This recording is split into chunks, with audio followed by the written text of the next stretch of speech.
with Paris. My producer, Andy Jones, is not listening to me. He's put it as the lead. Listen, I just don't believe in covering that story, especially not as the lead story in a newscast when you have a day like today. Can we show some footage of Paris? Do we have Paris walking out No, we can't. last night? Joe, no. I'm going to do the news now. I haven't thrown that. There she is. Oh, look at that strut. Oh, look at that. She's so humble. Reformed woman. Yeah, she is reformed. She's shy. All right, to the news she found now. Jesus.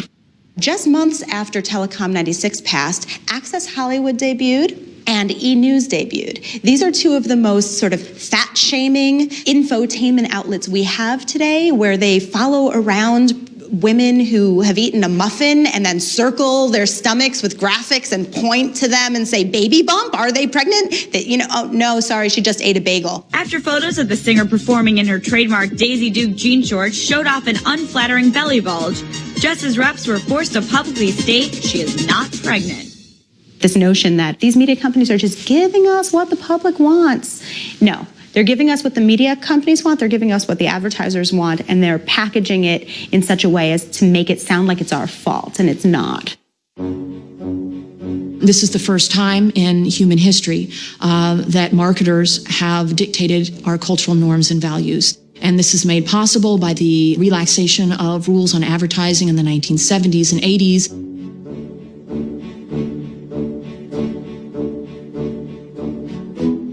And then an amplified relaxation starting in the 90s. This is all about capitalism. The television industry targets men 18 to 34 because it's harder to get men to watch television. Women watch television. So the advertisers encourage the networks to come up with programming for men 18 to 34 so they can sell their products to them. Great taste. Less filling. Great taste. The exploitation of women's bodies sells products, magazines, etc. Can you open this?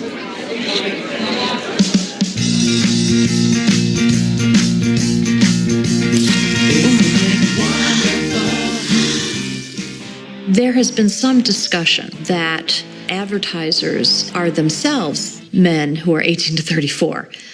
They are saying, this is the kind of programming we want. If you show a woman scantily clad, maybe that's an opportunity to get more viewers to your show. And right now, advertisements are really the best way to support a business on the internet. Click on me and let the show begin. Sometimes what will draw the most eyeballs, at least in the voyeuristic sense, is something that, might be more salacious. In the old days, there used to be a thing called the Family Hour, which was a voluntary agreement of the 3 broadcast networks. Remember those days? When you couldn't air anything inappropriate for children and families before 9 p.m. at night, where in return for the free airwaves, they felt that they had a very major public interest commitment. It's actually enforced by the Federal Communications Commission, the FCC. That is gone today, period, end of story. Today, it is the wild, wild west. It is a free-for-all. And there's no sense among folks who run the media and tech industries, perhaps with the exception of older broadcasters who remember the good old days, that they have an obligation to the public interest.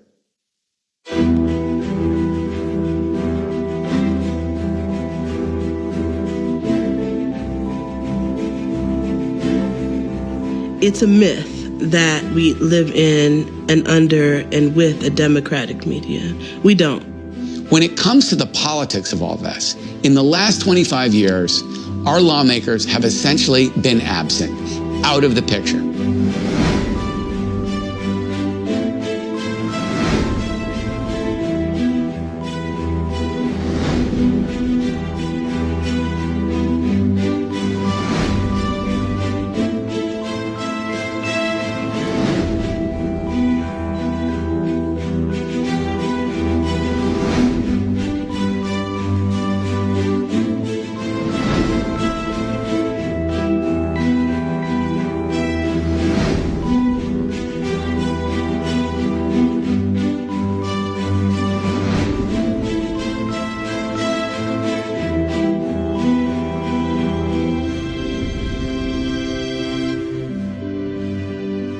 You've had a situation where the lawmakers, who you would hope would represent the broader public interest, are in a sense I hate to overstate it, but are largely in the pocket of the media industry because their fortunes as politicians are dependent upon the media coverage as well as their ability to buy time on those media stations when they're running for office.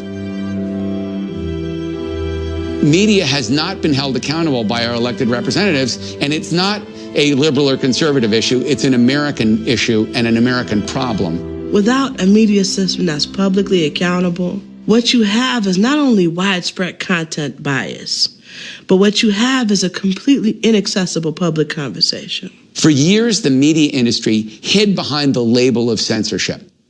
It's not censorship to say to a media company that's producing an image or a website that's really offensive and really inappropriate. That's the essence of free speech. But in a world of 1 million channels like we have today, people try to do more shocking things to break through the clutter. And oftentimes they resort to violent images or sexually offensive images or demeaning images because they know it'll get attention. The problem is kids are exposed to that with very little or no mediation.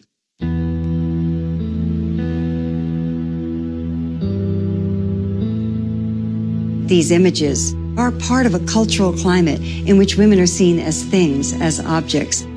And turning a human being into a thing is almost always the first step toward justifying violence against that person.